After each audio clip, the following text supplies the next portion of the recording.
Hey Jay, Hey. I think we have I'm gonna jinx it, but like a short, light little episode for everyone. I think maybe everyone just needs it. We're coming into like the holidays. Like there's just a lot going on. There's a world war brewing. Yeah. Met a couple of them. We always say it's going to be a short episode, but usually. Yeah, and I famously behind the scenes tell Jamie every time, like, I don't think I have enough for this episode. It's not going to be long enough. And there's no long enough. Like, that's just made up in my head. It is. And then it's always a little over an hour, like, no matter what I do. So. I know. And I try to say, like, I think maybe the listeners might like a half an hour episode. Right. And you know what? The episode is as long as it needs to be. That's intuition. Exactly. So we're going to talk about face reading today, which one of our listeners had this idea. It was a great idea and wrote in and asked us to do it.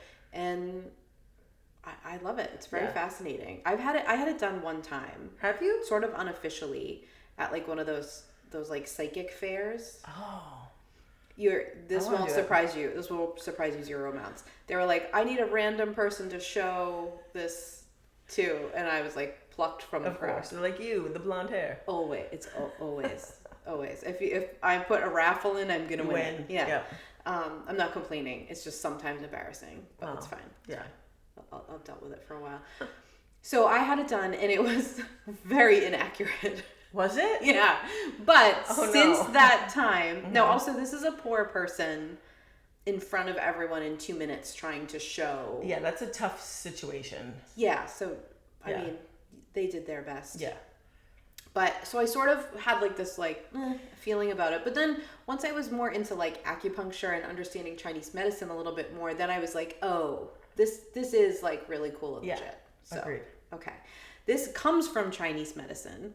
Now, it spread like so many things back in our pagan times, right? So you'll find it in like Japan, Korea, and there's also like a lot of Indian face reading stuff you'll see, and it's all slightly different. Okay. I'm going to be kind of general because here's what you should do. You should go to someone who's certified in it and have them give you a face reading. That's what we always say. Go to a professional. Pay someone. Yeah, and like you can Google all kinds of cool charts. I tried uploading my face for one of those like apps that gives you a face reading, and I couldn't get any of them to work. I probably just like scanned my face for some like weird government thing. I was going to say like some... Yeah, I'm already on all the lists, so I'm like not really too worried about it. But there's they like just slid it into your file. Yeah, now there's like an AI version of me talking. But yeah, okay. So I would say look into that stuff. It's fun. I'll tell you a few charts that you can look up, and I'm going to tell you about a couple of them. But actually go have someone do it. And if you ever go and have like acupuncture, which you and I are both fans of. Love.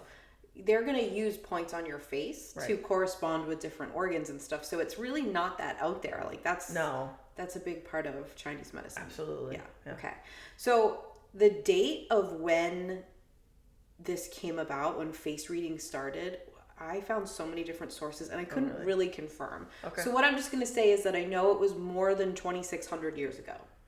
It's a long time ago. Yeah, so it was a really long time ago. Yeah. All right. And again, it's like different people say different things. There's like lots of arguments about when it started. Interesting. There's like this will shock you too, Jay. There's a few different people claiming to be the fathers of it, so that creates a bit of a problem here. Okay. But it's also become very popular now. Like it's popular in China now, but it's now popular in the United States. Again, it's had a few waves. And right now it's because of like beauty influencers on YouTube, because they're sort of like, maybe they're helping you do your makeup, but then they're also telling you, oh, like, do you have a skin issue here and what this could mean to help you clear it. So I love stuff like that. It's kind of a cool crossover, bringing that in. Yep. And from what I could find, I looked through a little bit.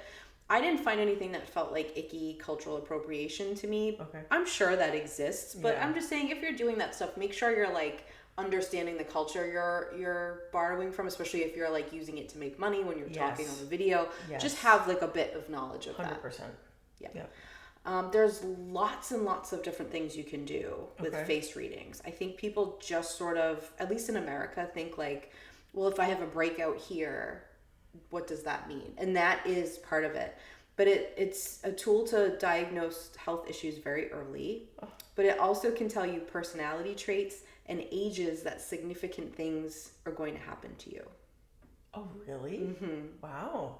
So very cool. So when you're doing this, I want to tell everybody before they go any further in the episode, in case for some reason they pause and go Google some of these things, that in Asian culture, when you're calculating your age for if you're American or you're not a part of Asian culture, you need to add a year. Oh, because they start at 1. Yeah, so in the womb is your first year of life. Which makes a lot of sense. It does make a lot of sense. Your first year. I mean, I've also heard that used against women having abortions because it's like, well, it's your first year of life and you like. Oh. So we don't support it in that way. No. That side of that argument. That's obvious. a big fun one that people use. But no. just when you're like, oh, let me look at what that age means. Like, why is that age coming up? Just bump it so it's accurate. Add 1 year, and that's what it actually is. Yep. Okay. One thing that I think is cool is like moles or freckles or any kind of marks or scars on your face are red. Oh. So, for an example, a very famous one is the Abraham Lincoln one. Have you heard of this? No. Okay. So, Abraham Lincoln had a mole on the right side of his face that corresponds to the area for age 57. Uh-oh. So, in Chinese years, he was assassinated at age 57. Wow. So, don't panic. Like I have a mole here, we're here. Like it doesn't mean you're going to die at that age. It just means there's some significant thing that's going to happen to you at that age. Interesting. So it really, in that way, reminds me of like a palm reading. Yeah. You know, like it's cool. So you can read all kinds of things. But it also is like medicine. Like what like you said, the only way that I have used it is like for like acne and stuff on my face. Right. And you can Google those and they'll tell you what like acne means in different parts. Yes. Shocker. Mine were always in like the hormonal zones. Yeah, me too. And the stomach zones. Yeah. We'll talk about that in a minute. But yeah, like just that little simple act, or even just redness. Right. Why do I have redness here today? Right. Like what organ is that connected to? Well, like when I look back at photos of myself and I see I had like spots down like on my chin or whatever, I'm like, this is where it all began. Yes. And I didn't know. And hey, can you imagine if like doctors just like learned a little bit about this stuff and were like, integrate it into their practice. Yeah, you don't have to just believe it, but you could go, let me just see, maybe there is a hormone issue. Maybe I could use this as a further diagnostic tool. That would be great. Cool. That'd be so cool. That would be cool. I mean, I've gone into my acupuncturist and she's been like, hey, side's a little red over here, like what's going on with like this part of your body? And I'm like, she's good. Some things. Yeah, right. But she studied Chinese medicine, so she understands and knows that, right? Yep. There's also the idea that you change parts of yourself, like your features also change. Oh. So I find that really interesting. That is interesting. So, I mean, obviously, as you age, your features change. Correct. But, like, if you go through, like, a difficult thing or you, like, up-level with money or, like, and I'm going to tell you about the different houses. There's 12 houses on the face, sort of like the 12 houses in astrology. Yeah. So I'm going to tell you what those are, but like that part of your face can change. Okay. Have you ever looked at someone and been like, you have up-leveled and like you're glowing and shining and something's different and it's not dramatic enough that I can name it, but you look very different and not just because they lost weight or something. Like you literally can see it. Yeah. So people trained in this can spot it in a second. It's interesting. There were also some like kind of controversial figures, mainly because a lot of them were white men using this and not crediting anything to do with Chinese culture. Right. Shocker, that never happens in history. Exactly. I feel like every episode, we talk about this.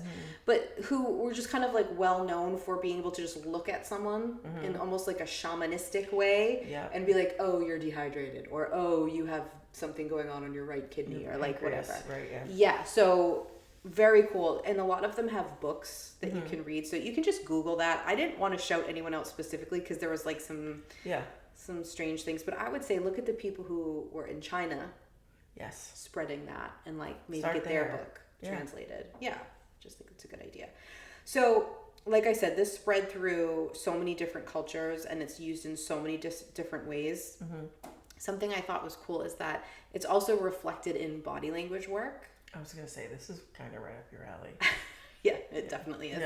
And it's speculated. I couldn't prove this. I mean, you can hardly ever prove stuff like this, that intelligence agencies use face reading. Oh, I wouldn't doubt it. Yeah, I would be surprised if they didn't. Yeah, I mean, we know they use remote viewing, so I don't think face reading is a stretch. True. And we know that they use body language. Yeah. I got my training from someone who was in intelligence. So know that they're already studying that part. It seems silly if they didn't take the rest. Go into the specifics of the face or whatever. And the Chinese government is. So the American government's going to be like, well, we have to too. Right. We can't have something that we don't know. Yeah, exactly. Right. Okay.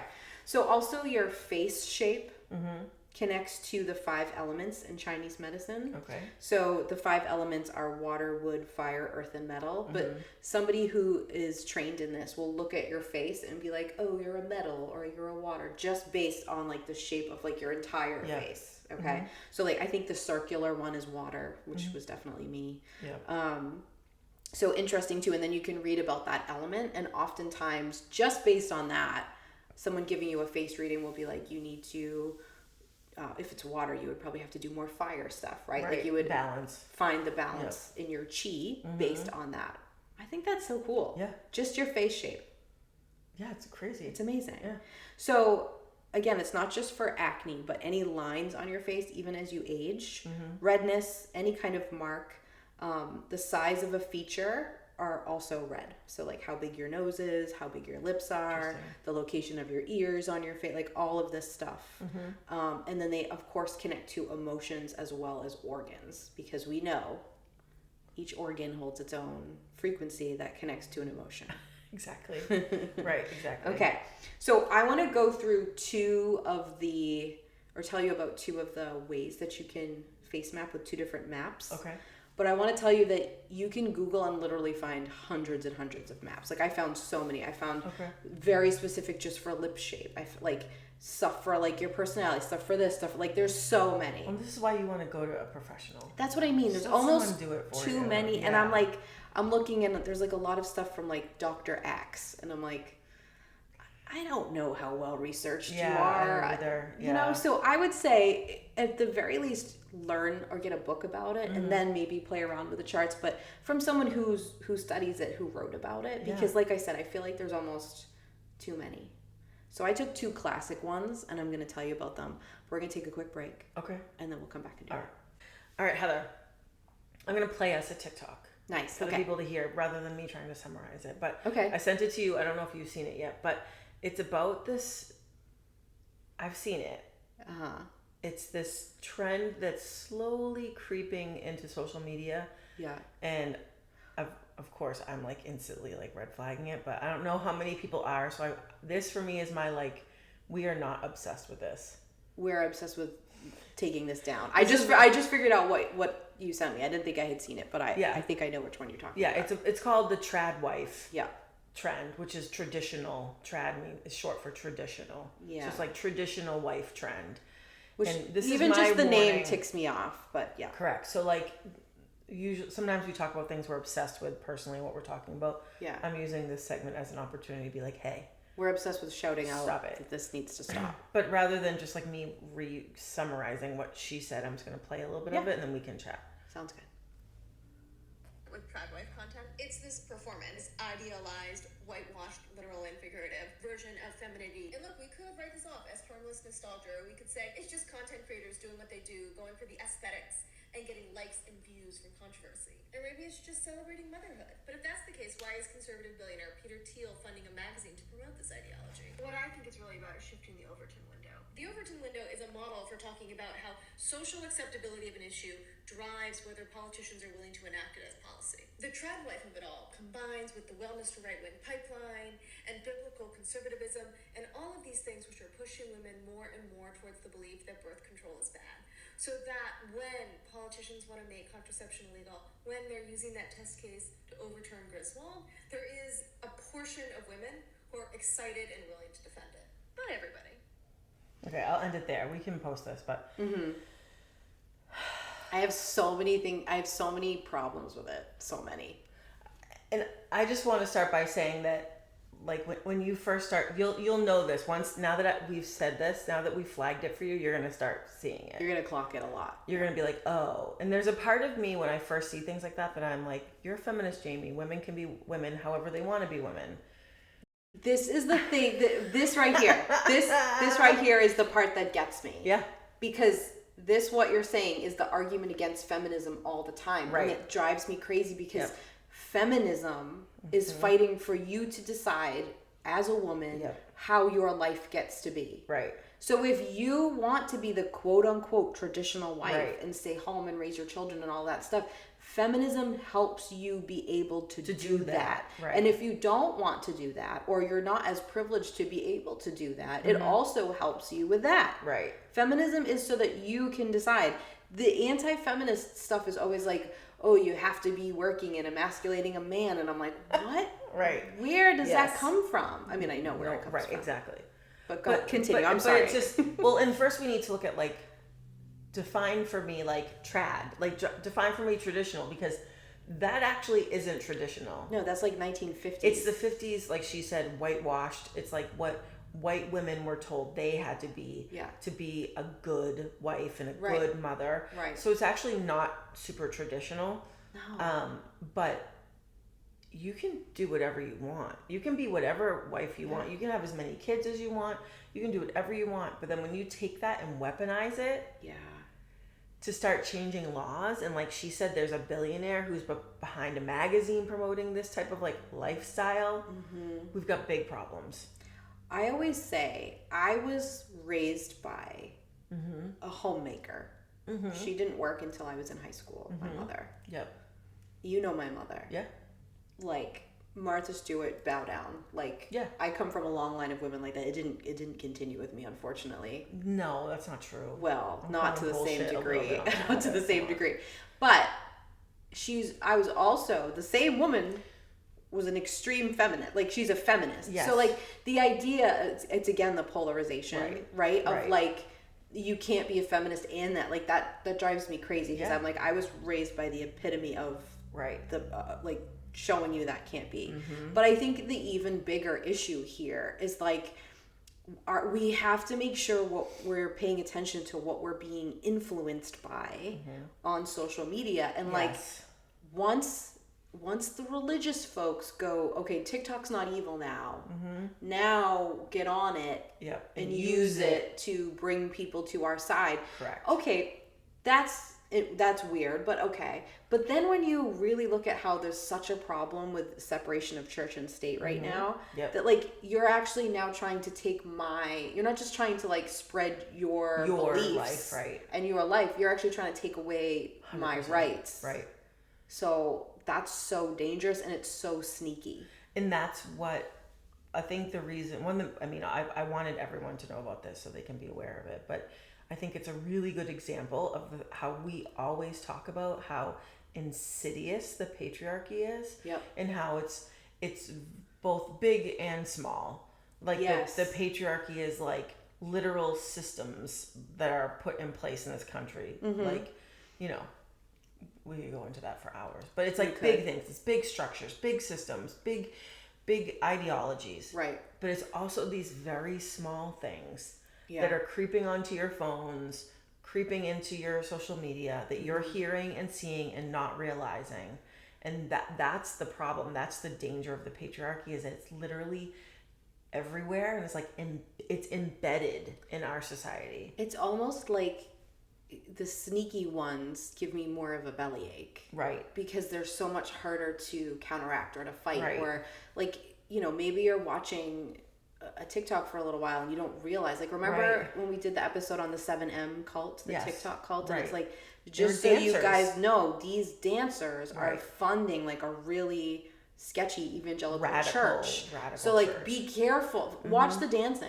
Right. Fine. But like, be careful and know what's behind what you're watching.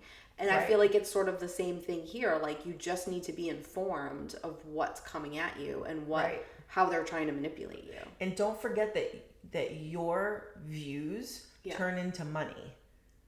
Yes. So like, when you're watching this, even if you're like, oh, I'm not a trad wife, like I'll whatever, but I just think the aesthetic is pretty. It's like cottagecore. It's whatever it is. Those views turn into money for them that they're then funneling into the church. They're funneling into this magazine. Yeah. And then we are literally having our rights taken away. Yes, Exactly. And, the more you're watching that, the more they're going to make similar, that works. Right. And then your algorithm is picking up on it, then you're getting more of that content, then you're getting more money. And there's so many creators on TikTok that, like, if you like that aesthetic, go find the one that's not funded that way. That's not a trad wife thing. Right. Like, there's plenty. Like, it's lazy to just be like, well, I'm just going to stay here because I like how this looks. Like, no. True. And also, like, there's been a lot of these women who have been sort of uncovered, like, they're like, they have their kids running around and they're just like quietly. There was one this summer that went viral because I forget what she was making. Something with, like, I think she was making like a tomato sauce or something like that. And then it came out that they were literally like multi-millionaires. Their home, like the stove she was cooking on was literally like a $25,000 stove. Right. And she's trying to come off as like accessible. Yeah. Right, exactly. Like, you too can be like me. But it's like, no, you can't. It's so yucky. It is yucky. It gives me Duggar vibes. Yes. Like, we all watched that show. Pretty, yeah. That was like, the Duggars were like the extreme. And you didn't relate to like the aesthetic of them. No, but you would see her running this household seemingly effortlessly and never raising her voice and like and like talking in that little girl voice, and all the kids just always wanted to pitch in and help. And there was something about that you were like, that's so sweet. Yeah.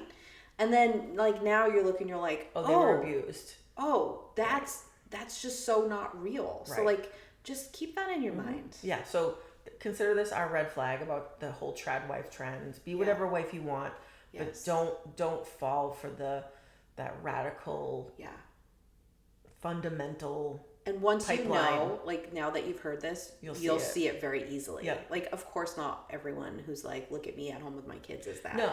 But you'll see it, and I swear to God, all the women look exactly the same anyway. So you'll. We're all white ladies. Well, yeah, but I mean, like, exactly. Yeah.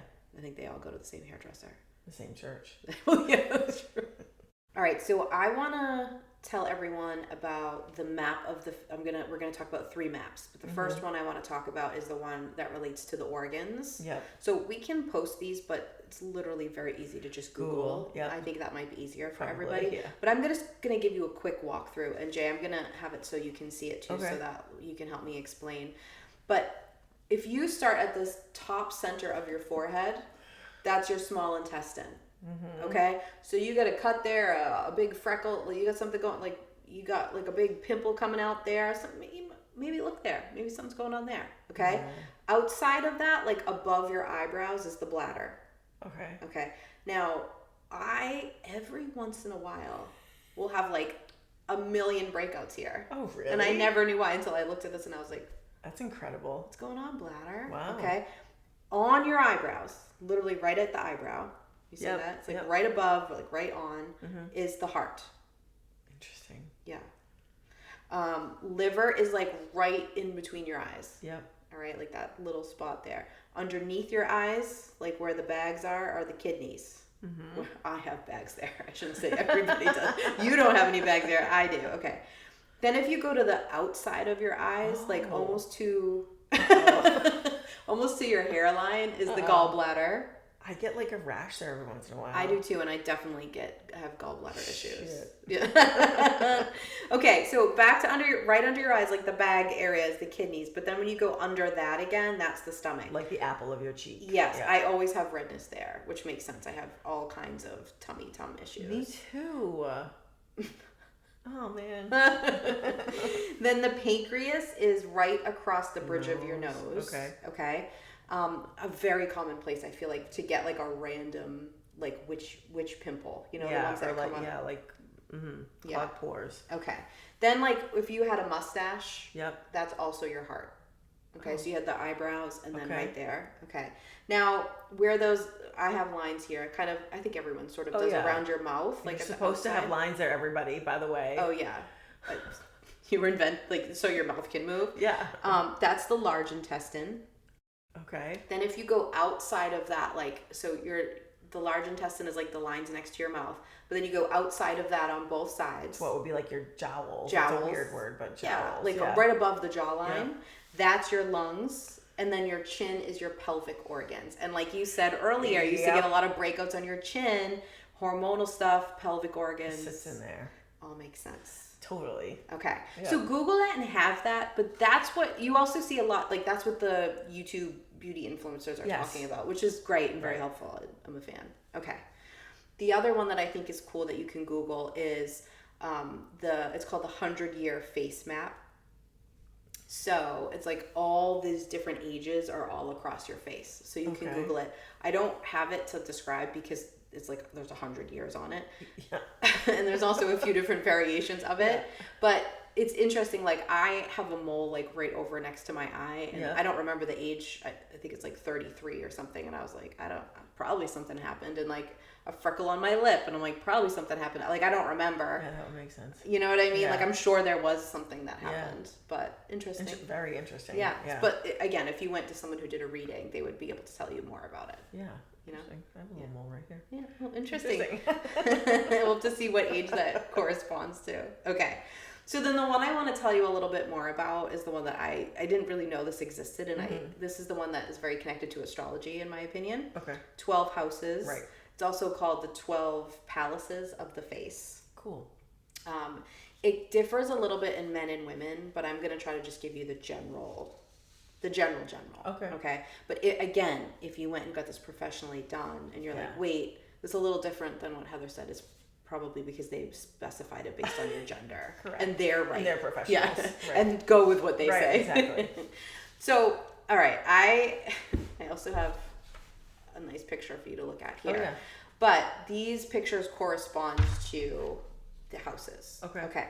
So the first house is called the Life House, which when I was doing this, I then had the band Lifehouse. I was just going to say. Hanging by a moment stuck in my head entire time I was researching. So I hope you all have it stuck in your head too, because I had to. Yeah. So go listen to that. That's my first thought. I mean, it's a jam. It is. Okay. So this is like the space between your eyebrows. You see the one here, Jamie? Okay. Yeah. So because this is your whole life house, it tells somebody experienced in this the general ups and downs of a person's experience in life. Okay. This little area is going to tell them that. Like small. Yeah. There's not a lot happening there. No, but there's a lot of information there. Wow. Isn't that cool? Yeah. So a broad space there is more desirable. Oh. I do not have a very broad space. I don't have a very broad anything. Okay. Yeah. I want to get a face reading. I do too. Okay. All right. The second house is the career house. Now, do you see the two here? So now, like if you're at the space between your eyes, now you're kind of like in your the third eye. Yeah, your third eye. You're in the center of your forehead, and this is the career house. Okay. So it is sort of like a vertical space here that they're looking at. Okay. So this is insight into the best path to take in your career. Okay. And it's also like, it's not like you have one face reading and they're like, okay, this is it. Like, let's say you need some career advice. You want to go in currently to see what's going on in that area, to know what to do at that current moment. Gotcha. Isn't that so cool? Yeah, it is cool. So a high forehead is more desirable here, even including like receding hairline is a sign of like good career stuff. Huh. The only thing I think of when I read that was like all those like white men with like the receding hairlines that are like CEOs of things. Exactly. Bezos is bald, I think, right? So he's like no hairline. Yeah. I don't know. I'm just saying that's interesting. It is interesting. Okay. Your third house is your wealth house. So here you can see it's like right at the bridge of your nose. Okay. All right. So this is the wider the nostrils, the more avenues for revenue. Wow. Yeah. And also, if your nostrils can be seen from the front, like you can like see up your nostrils a lot, you're considered less protected. Like people are more able to take your money. Wow. Whereas the more closed, the more protected. Wow. So I would say in this case, more of a balanced nose would be better. Maybe big, but like not huge not holes. Too vulnerable. Right. Yeah. Gotcha. Your assets house is number 4. And so that is the space between your eyebrows and your eyes, like your upper eyelids. And these features can tell the type of house a person is most suited to live in. Okay. Isn't that weird? Yeah. I want to know what kind of house I'm most suited to live in. I mean, I think I'm in it, but I would like to know. Exactly. Yeah, exactly. Okay. And also, again, that can change, right? So if you're like thinking of moving, make sure you go find out about your 4th house in your face. Okay. The 5th house is the sickness house or the health house.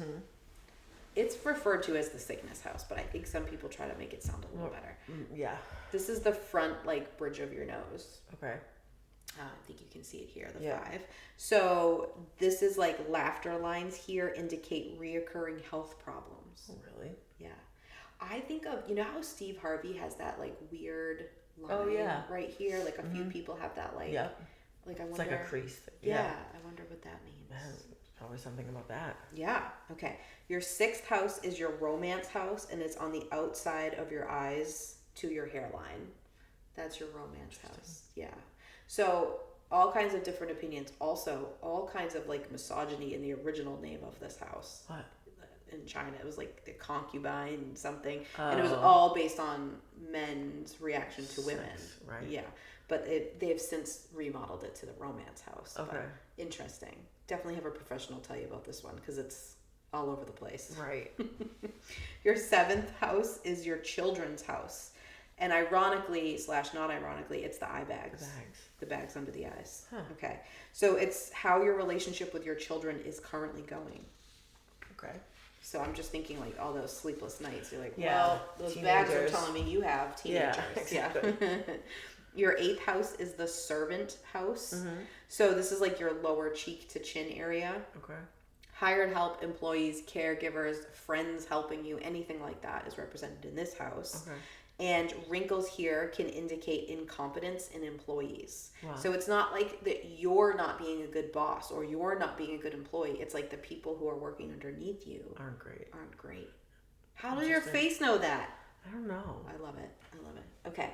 The 9th one is the parent house. Okay. So this is like the forehead. The left side is the father and the right side is the mother. Okay. I mean, I'm looking at your forehead. I don't see anything crazy going on there. It looks pretty balanced. I know. I thought maybe the loss of your parents would be written on your forehead somewhere, like, you know, I'm sure it is. Like 2 little horns or something sticking out. But a professional would probably spot it. Exactly. Yeah. Okay. You're an orphan. Yeah. Ooh, I can tell by your forehead you are an orphan. Yeah.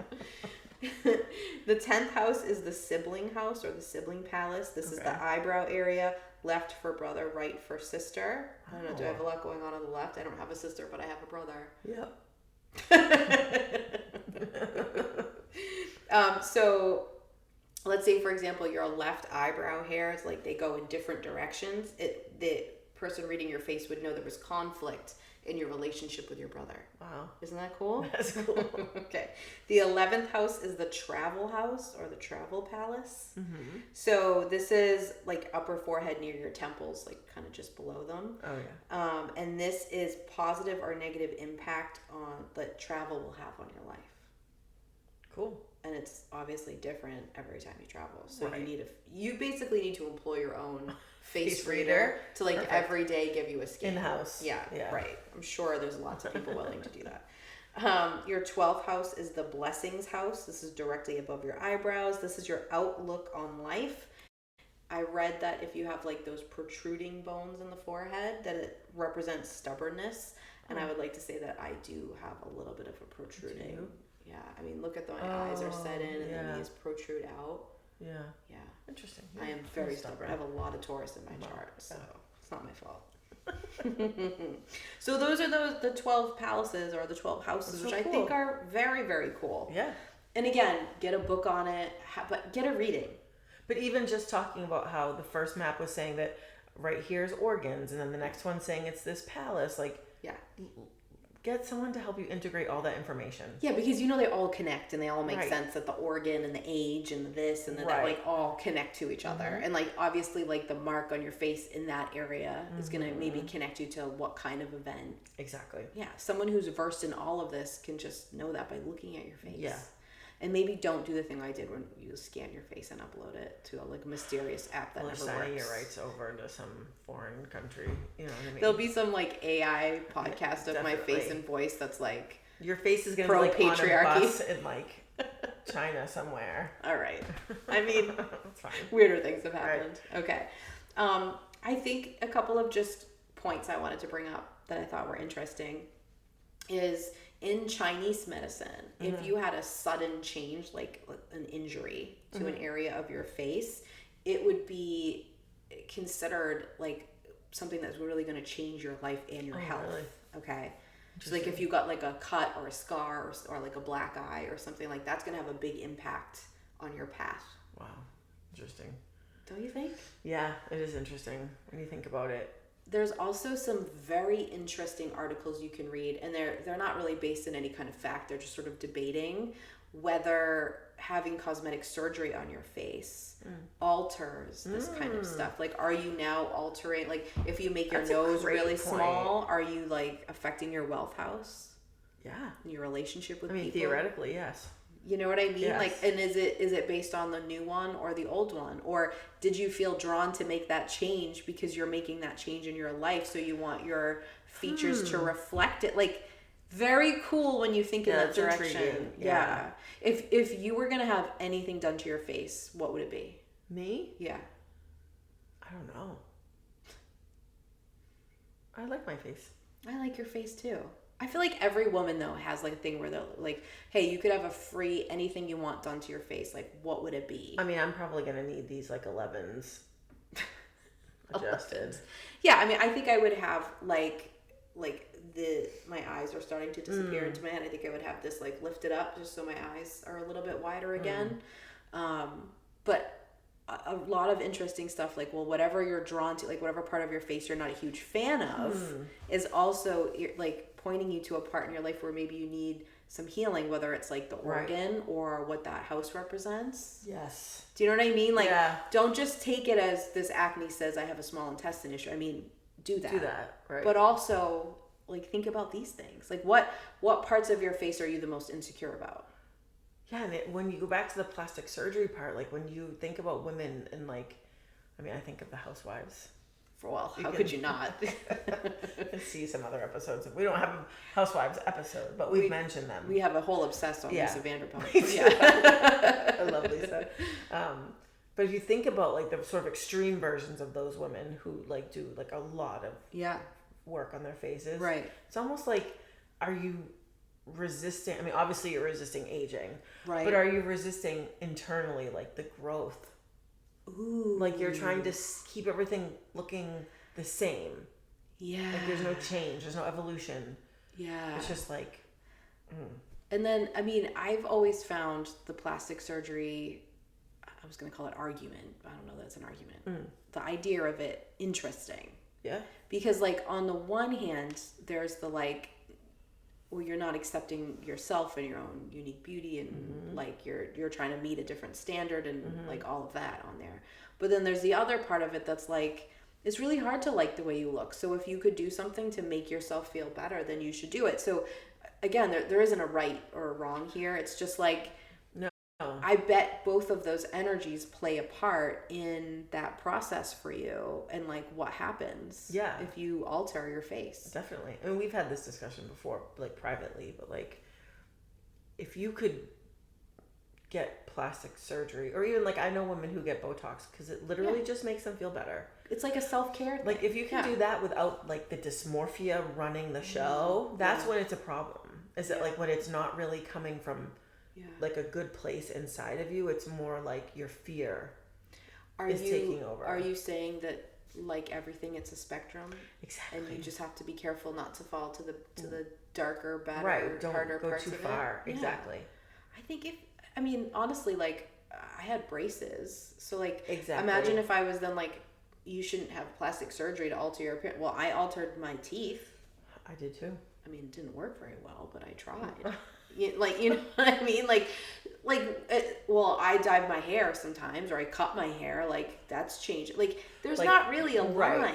Exactly. So I think like, it's like what the motivation is. That's, I think to your point before, it's sort of like, what's the motivation? What's the intention? Right. Why are you doing it? Are you doing it so that other people will like you, or because like aging is not acceptable in this society, or like you can't sit in your body like the way it is because you feel so unsafe in your body that you have to change it? Like that's a problem. Yeah.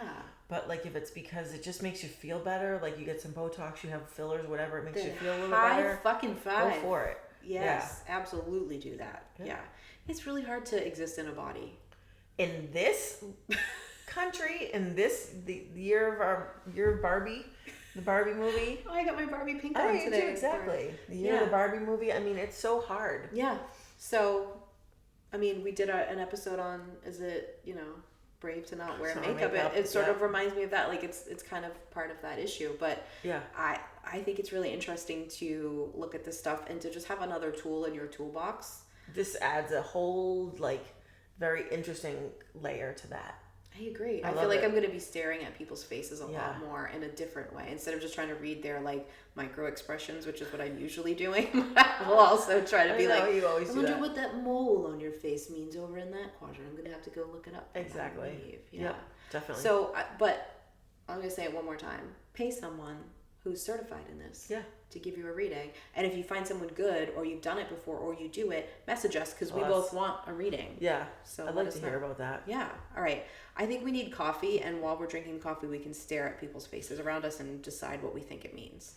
It's not weird at all. Not at all.